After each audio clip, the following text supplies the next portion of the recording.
In this video we are configuring the money flow index technical analysis indicator in an algorithm. The same principles apply when configuring an algo-finder with this indicator, with the exception that the algo-finder enables you to set a range of numbers and selections for each value we configure here. To add the money flow indicator, we will want to add a TA indicator and then choose MFI. Before we configure this, let's look at MFI on the charts.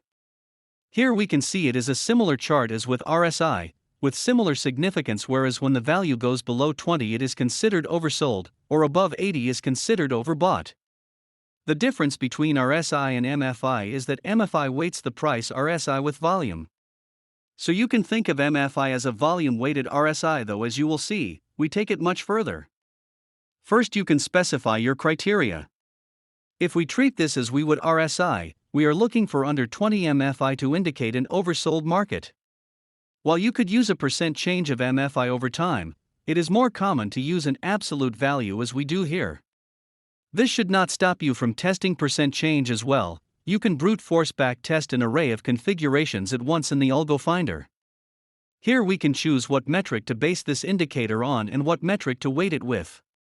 We are not limited to testing price RSI weighted with volume, however. For a traditional MSI analysis, choose price weighted with volume here.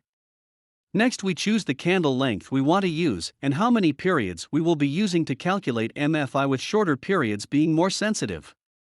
With 1-hour candles and 14 periods, we are evaluating 14 hours of data to assess the current MFI.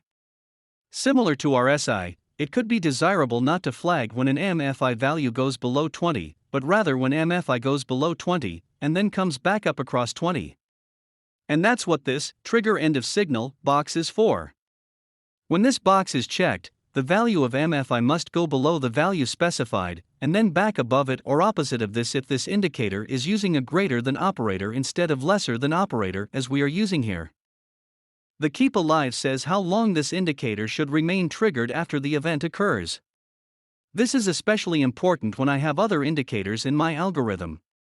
For example, if I set this to 60 minutes, then when the MFI goes below 20 and then comes back above 20, the rest of my indicators have 60 minutes to also pass the criteria I have configured for them. Look at the endless possibilities here. We could actually set MFI to track price weighted by order books, using a 5% depth of market. Or we could track volume weighted by order books.